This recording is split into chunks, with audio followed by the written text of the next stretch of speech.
see, that CCTV camera thing, Sherry Elomi Magda Igulenu Mini Alej. That CCTV camera thing, I think what happened was because they narrated the case of Otebala, I think they had the issue then and there was no proof. So apparently from what they told me, it was like the princess had gone to report to the police.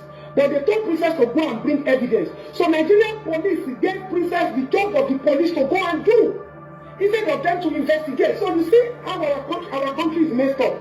So the police people gave princess the investigation to go and do. And the only thing they could do was when the girl narrated her ordeal as a minor, all they did was, okay, this is this, let us bring him. Let us see whether he will do it. Now, if you look at the video very well, and anybody that has the video should play it. If you were called to a movie location. Now, I'm going to start from the beginning. That CCTV camera thing. Sherry Elomi Magda Igulenu Mini Alej. That CCTV camera thing, I think what happened was because they narrated the case of Otebala, I think they had the issue then and there was no proof. So apparently from what they told me, it was like the princess had gone to report to the police. But they told princess to go and bring evidence. Now, this is our first one. For you to know that these people are a bunch of criminals. And they are looking for fame by all means necessary. And they will continue to put on things on social media. And they will make it look so sweet so that they continue to exploit the Nigerian public mentally. There is no way the police will be told that Babagesha abused the girl when she was 7 years old.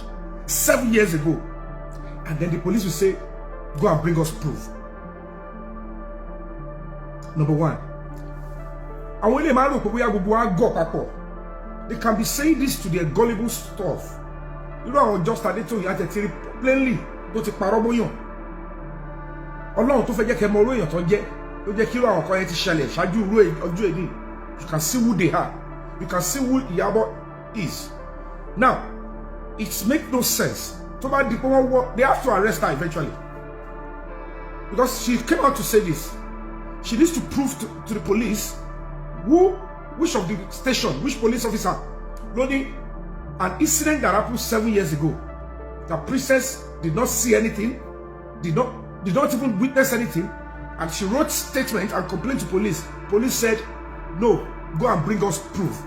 Now, for you to know that this is a serious criminal you're dealing with. The 7 years ago that they were talking about, that she said princess went to complain. Princess was living in a different house. Not in the house they trapped Babagesha, they set Babagesha up to. Now, there is no way you will tell a police officer that I want to, or let's assume police said go and trap. Police will tell you, let's look at the circumstance. Okay, this man, 7 years ago he did it. You don't have proof. You did not witness anything. Agreed. Number two, if police or they decided to go and set camera, Babagesha had been to Princess 7 years ago. The particular house in question, Princess set camera. Babagesha never stepped there before.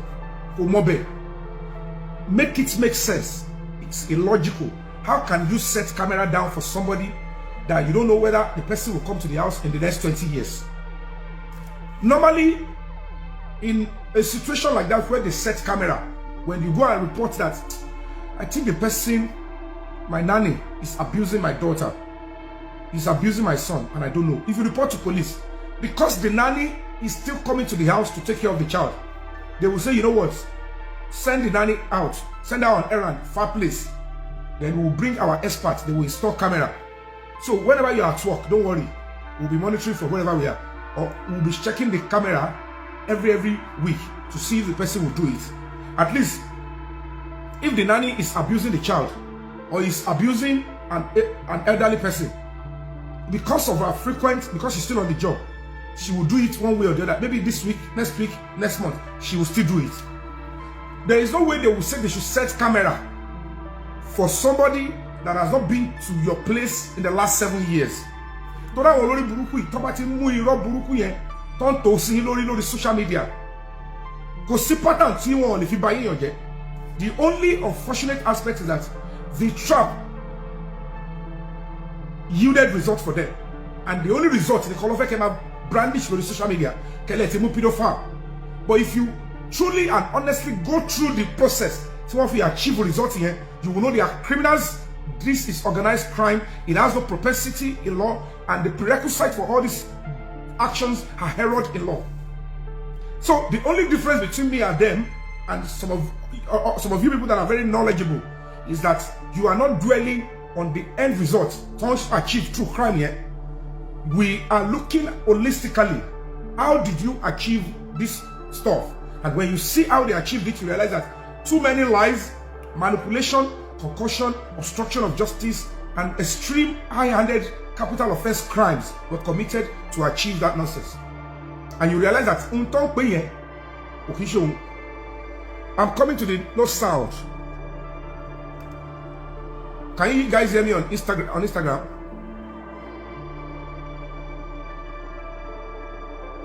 Can you guys hear me on Instagram? So when this stone decided to lie to all of you, I might think Beyon was okay. I don't Beyon was okay. Bye. Okay, my boy. Hold on.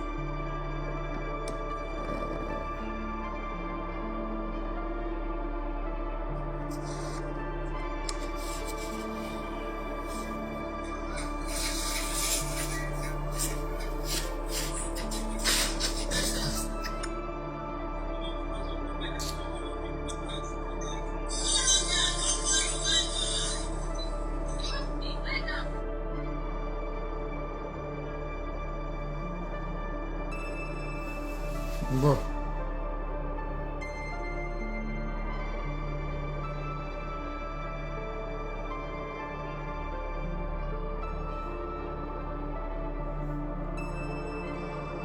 Can you?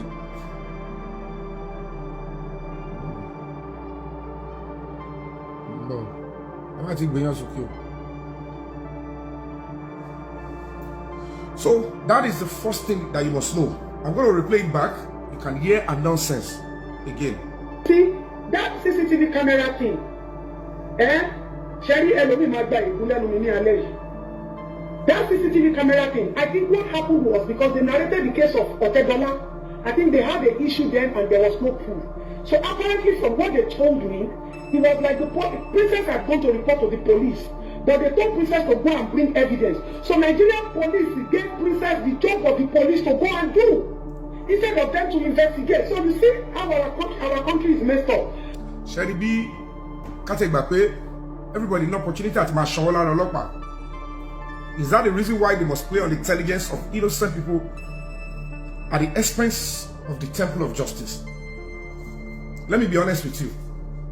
There is nowhere you will report to police sexual abuse on a minor or a child, even if you lack evidence, and the police will tell you, we can't accept you until you go and bring evidence against the person. Nowhere police will do that. The lie you can lie is that when you went to report to them, they didn't take action because maybe they didn't have money or they are not interested. But for police to tell you that somebody is abused many years back, and you noticed or you just got the information, or you just hear, police will never ask you to go and bring evidence of an incident that has happened before. And if it had happened before, police will not tell you, go and look for new evidence and ensure that that girl is abused again and bring it to us. Premeditatedly allow that. If you report that, police, I suspect my husband is having sex with my daughter. Oh, police, I suspect my wife is having sex with my minor son, my child, my son.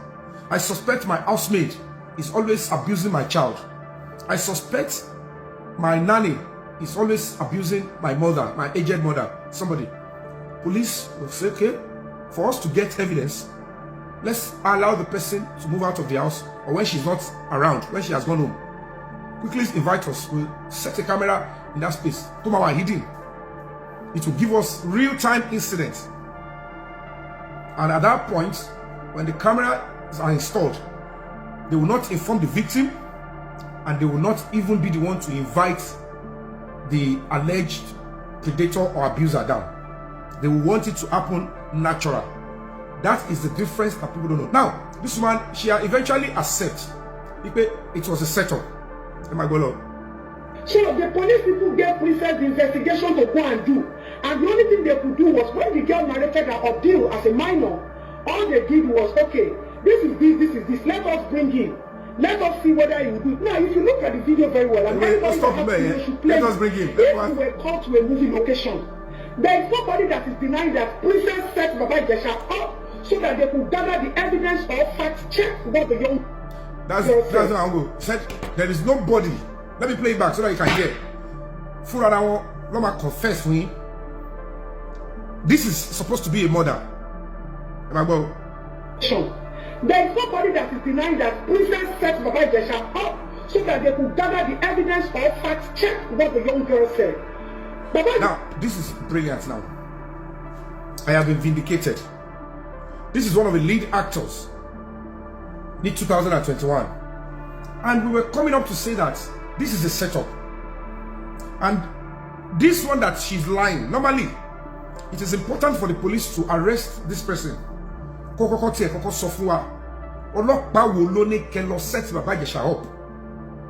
Which police told you that go and manipulate or manufacture evidence on your own? And like I said again, there is no way the police will allow you to go and do setup on your own, and it will be admissible in any court of law. That is one natural thing you should know. If you go to, let's say you have a conversation with somebody, and you now take the conversation on your own. Let's take for instance, you go to MTN. There is no way they will give you the conversation between you and somebody without police or court order. If you now go through the back door and you extracted your conversation, you and that person, and you bring it to court, or you give it to police, or you tender it, the first thing that is likely to happen is that the other person in the voice will tell you, that's not my voice, I'm not the one, I didn't have such conversation, that thing is doctored. Said, you can hear my voice, but these people are very intelligent, they just want to nail me. That is not my voice. If you now say, okay, how did you get the audio that you brought? They will challenge. The defendant will say, audio ti egba oluwa mi ebere pe bolo tiri. Normally, such evidence, the person that works in MTN, Airtel, or Globalcom, to be mujade, having received an order from the court, will be the person to say, I received so order from the court through the police. I extracted the audio on so day. This is the back end evidence. I am so person. This is my position in MTN. This is the official job I did, and that audio is genuine. It's the conversation between number so and so number. This is the printout, and there will be coordinates. Then you have a tender. But in absence of that, the defendant, anytime first to come and say, because we all know you cannot go to MTN and ask on your own that they should give you your conversation with somebody without a court order. That is where the court will strike that evidence out that, as it is, I'm not sure it is genuine, because you yourself, you cannot tell us how you came about this audio. Because you cannot tell them that I went through the back door. They will say, can you hear, my lord? He said, I asked somebody who I can't mention. If it is legitimate, who help you to go into MTN's database and extract the source? So that is where the problem is. So naturally, this kind of setup, if truly police were involved, which is a total lie, normally in a normal society, this Adetoun should be placed under arrest. Can you please tell us which police officer you confirmed, or who told you that it was the police that asked Princess to go and use a child or a minor to set Baba Ijesha up?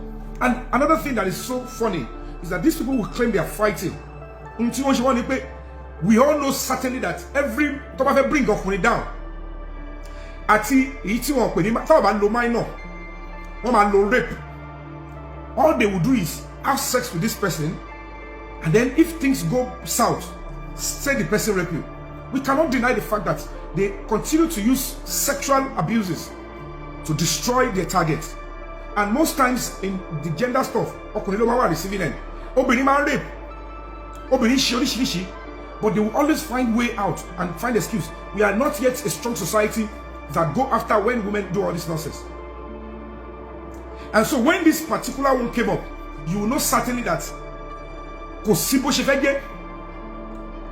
if police will advise you, or if any expert will advise you to look for a basic idea of entrapping Baba Ijesha, if truly he was a minor, he was a pedophile.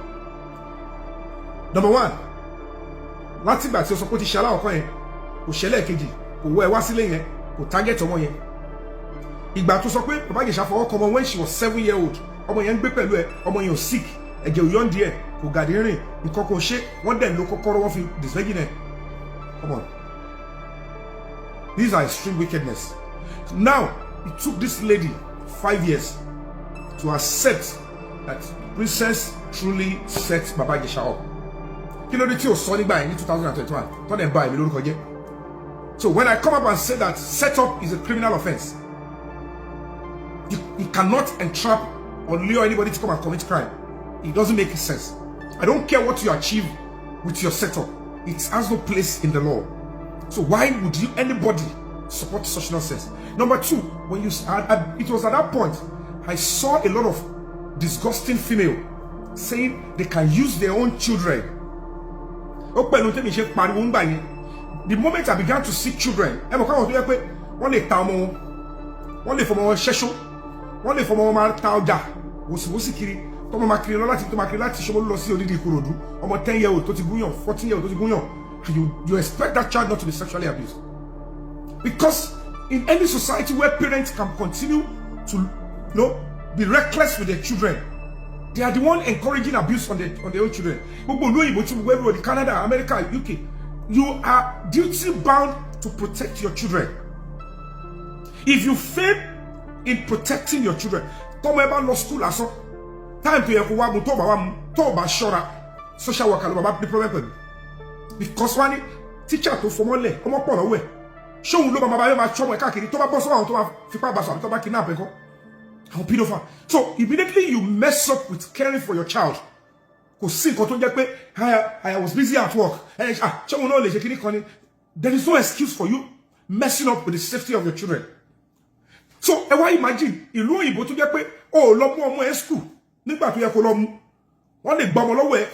never see that child again.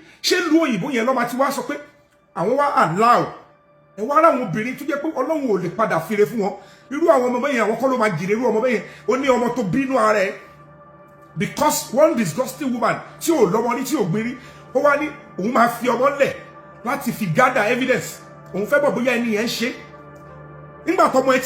The point is, immediately your own child, if you raise your child well, if the moment your child tells you the truth, the next thing that should be coming to your mind is how you will start protecting your child so that that child will not suffer or experience such thing again. But with Princess Iyabojo, just Adetoun, they are saying they would even make the child go through another incident, another PTSD, another trauma, because they want to make a point. They want to prove. Victim to go through another problem again, another trauma again. Is that what you want your own child to be going through? This were my own campaign then. They were supporting them. They don't know about human rights. They don't know about children's rights and child protection. And they were arguing with me and they're trying to destroy my name. And you will see some sick women. They have basic zero knowledge of children protecting children, child protection. They are saying if they didn't use the girl, how will they gather evidence? Another part of their lies is that you, as princess, if somebody Baba Ijesha ba omo sun, somebody Baba Ijesha o ba omo ekere sun fun e as your colleague, and you're not sure, you want to know whether your colleague does that, then you say, okay, even if you know that what you are trying to do is criminal, you might go down for it. Say, almost 7-year-old, 5-year-old, no, my fidel, we can my 7-year-old. That's what I will know my friend is a pedophile. Why did you set him up with a girl that has features of an adult? See, Baba Ijesha need any reason, any opportunity at my age or mine. Because let me bring him in. Only or him with a different purpose, and you place the girl beside him. Another reality of life is, you know, enjoy it. Princess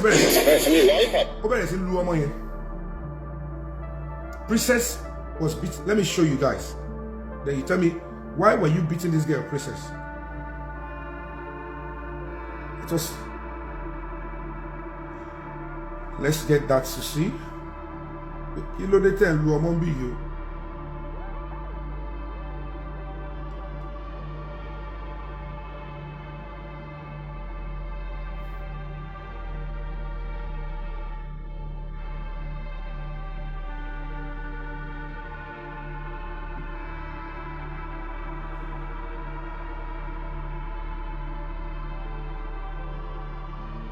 I'm going to send it.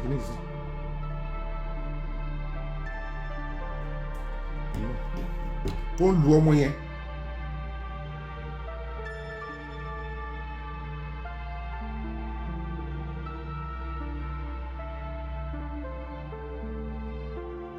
Okay. Now play for this area. You now see where Princess was beating that girl on that day. The question is, if the girl was a victim, you know it no. Koshi, tell Koshi.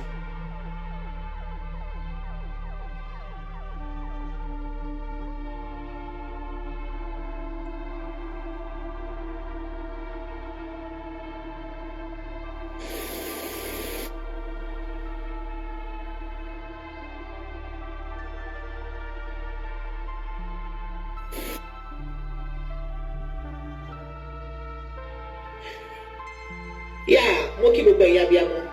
Ṣé rí fídíò tẹ́ fẹ́ wò yìí. Abiyamọ tí ó ní etí tó dẹ̀ láròjinlẹ̀ ni mo fẹ́ gbọ́dọ̀ mẹ́ka lọ. Now, ẹ wo fídíò yìí. Once you enter, it is for you and actor. Yes, I know that. You will have to search the room of anybody. Yes, no. You search the whole room. No.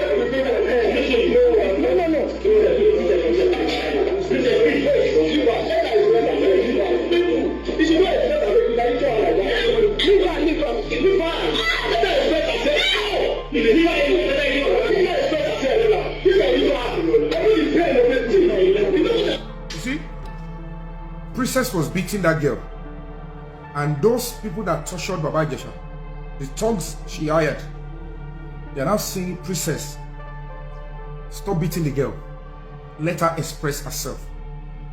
Because Bobonti Princess ito yẹn pẹ̀lú àwọn thug yẹn, ọmọ yẹn realize the girl is like, this is not what you told me. This is not what you told me. The girl wanted to talk.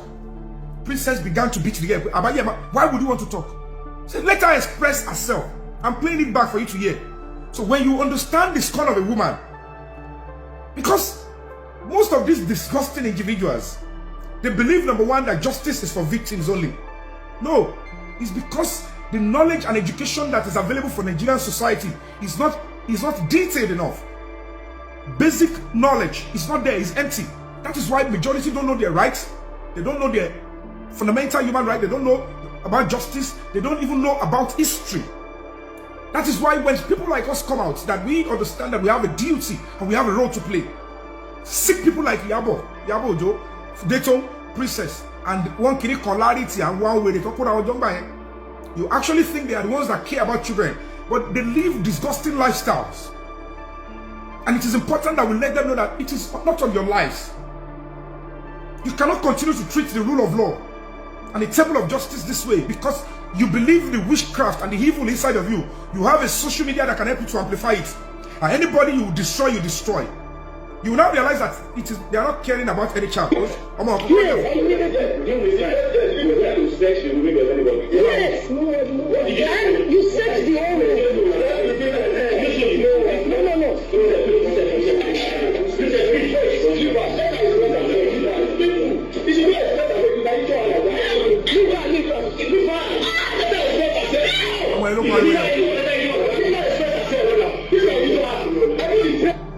Princess, oh, ní padà ṣoríire. Ibi tó wà yẹn, ó máa tẹ́bọ̀ bẹ̀ ni. Pẹ̀lú àwọn tó bẹ́ẹ̀ ṣorí burúkú tó ṣe fọmọ lọ́mọ yìí. Now, tell me the reason, the rationale, why the same girl, tó ní victim, gbogbo ẹ̀yin olórí burúkú tẹ́ ń tẹ̀ láwọn eléyìí Ọlọ́run jẹ́ lè jèrè àwọn tẹ́ bí kọ́má yẹ pé òṣì tẹ́ ń ṣe tẹ́fẹ̀ẹ́ kí Nàìjíríà tẹ̀síwájú it will come back to all of you because you will always act like you care, you are genuine on social media. It's pure nonsense. Now tell me in your honesty, Princess, can you tell us one singular reason why you were beating that girl? The girl is the one in pain, according to you. The girl is the reason why you set the trap. The girl, you coached her, you forced her to be in that situation against her will. Yes, she's the one you were beating when she wanted to speak. No, mommy, first jewo o pe olórí burúkú o fẹ́ bà nǹkan tí mo tó lẹ́gẹ̀ ma nu ẹ ṣe léṣe bóyá ó padà wá bẹ̀ mọ́ later o. But if you were honest, ẹ wo bọ́mọ yẹn ṣe ń gbin ma padà play later in the middle of this show. Ẹ wo bọ́mọ yẹn ṣe moan from pain. Kí ni mo ye o tẹ ọmọ yẹn pa ni kọ́mọ yẹn lè mọ̀ pé tó bá sọ tó fẹ́ sọ again ayé ẹ̀ máa bàgẹ́ sí mi lọ́wọ́. These are serious concerns. And what about it? Adetoun yẹn ṣe wá sọ 5 years after. Only yes, Princess set Baba Ijesha up, but they set up because they want to gather evidence. Number one, how do you gather evidence? How will any reasonable person in this world? I've told you, Nigeria ain't about padà dámọ̀ pẹ̀lú orí burúkú tá à ń ṣe. Pẹ̀lú àwọn wèrè orí burúkú àwọn Ìyábọ̀ Òjó tẹ́ ẹ̀ fún láyè. Kọ́ máa bà Nàìjíríà jẹ́ lọ gbogbo nǹkan tó ń da social media rú tó ń ba ayé jẹ́, particularly tó mú ìdọ̀tí bá Yorùbá sector and Yorùbá movie industry kò sí tí ọwọ́ Ìyábọ̀ Òjó síbẹ̀. Lògbà lágídí. Now báwo ni èèyàn tí ò délé ẹ̀rí 7 years ago lẹ́ni incident yẹn ti ṣẹlẹ̀. Ilé tí ẹ tẹ́bí sẹ́tẹ́ pé Baba Ijesha sí, it doesn't even have the address, it doesn't even know where it is. How will you now set camera to capture a real-time incident? Fẹ́ni tí ò mọ lẹ́yìn 7 years ago ló ti rí ẹgbẹ̀yìn, ló ti rọ́mọ ẹgbẹ̀yìn. Ibi tẹ set the camera sí kò mọ bẹ̀rí, ṣé wèrè lẹ́pẹ̀ wá ni? So you have to invite him to come and stay beside a girl tó ti wá dàgbà, tó ti gúnyàn, tó ti ní sex. Ẹ wá nítorí pé ẹ fẹ́ gather evidence of pedophiling. Let's say, how did it, or how will any reasonable person no matter she's a minor? To buy the intention of pedophiling or action pedophiling, even when we the video, you can see evidence of raping. There is no force and there is no denial of consent from the girl. And this guy is coming back to life. And Biola Adebayo felt like, well, what we were told is that you slept with a girl, and that is why you were sentenced. They will be shocked that he's out. For whatever reason, that means the government understand that because Emi called him as Sofun, Ijoba Lagos State, Abi Adajo, Baba Ijesha evidence. Can somebody be sentenced for having sex with a minor and the person will be out after 3 years? Even when Botan saw it, 2021 to 2025, 2021 he was set at Otualabo, 2025 to my daddy at November. Bobo, 2021 to 2025, 1 year and a half, Lofi case, Baba Ijesha, barely lower, to Fimbabeno, because the judge understand the truth. Bobo Itoku local in prison, but get the father. Bon Sheripe, Paola Shima Shaduru Kato Ifunyo. He's beginning to get a voice. People are beginning to see the truth in the matter. Wọ́n realize pé ó dà pé Ọlọ́run kọ́ lọ fi bàbá ìpamọ́ ni o, ìkàlà wọn lábí ṣe o, Ìyábọ̀ yẹn wá gbé rẹ̀ again, ó ti lówó burúkú àwọn òwúrẹ́ ó ti máa bẹ̀rẹ̀ sí send owó sáwọn bloggers yẹn, Insta blog ni o, kìíní kan gossip, ẹgbà owó send me your account, ó yá àwa send the materials wọn, publish it, destroy your Fabiyi, destroy your. That is what they do. That is what they do. And it is a criminal offense to gag an activist. I don't care whatever angle you are picking in this case. I have right to my own expression and to my own angle, my own standpoint. But I tell you, Nigeria for Jobiwa, Timothy Dagba. I was some making me dark opinion to me. I hear my bag upon. Nigeria must get better. We must purge the society of organized crime. Or what I want to be, I want to go to editor of Batileto, one year lot to go for F for Sheba Soro, Esha Batige. Eto bullet is why you cannot lay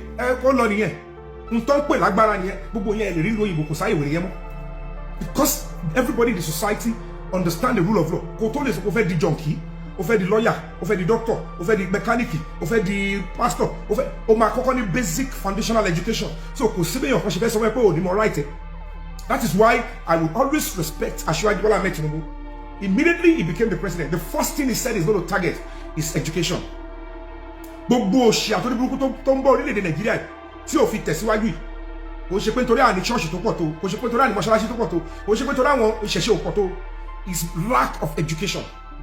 Security, secondly, gbogbo nǹkan tó kù, ẹ kọ́ jẹ́ kí gbogbo wa ní basic, gbogbo àwọn ọmọ tó ń bí, kọ́ ní basic knowledge, kọ́ mọ right wọn, kọ́ mọ gbogbo ẹ̀, kọ́ fi tọ́ gbogbo wọn dàpà. In the north, in the east, everywhere, you realize that when everybody is going to engage in some certain activities, like, I don't want to lie, nígbà tẹ́ bá ti ní education, tó ti carry quality education, gbogbo primary schools all over the country, gbogbo ọmọ tó bá bí ní 2027, gbogbo wọn lọ ní access tó bá ń dàgbà tó ti ní time ló máa lọ school, gbogbo wọn délẹ̀ ló máa lọ school papọ̀. They have the same standard and quality education.